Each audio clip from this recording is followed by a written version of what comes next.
Welcome. In this video, I will show you how to update Windows on your LENOVO Yoga Slim 7.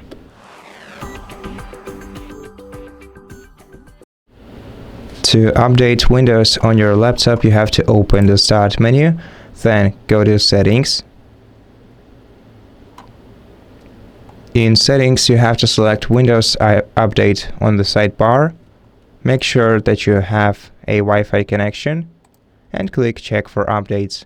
If your device finds any updates, it will start automatically downloading and installing them on your PC, and when it's finished, you may have to restart your laptop to apply changes.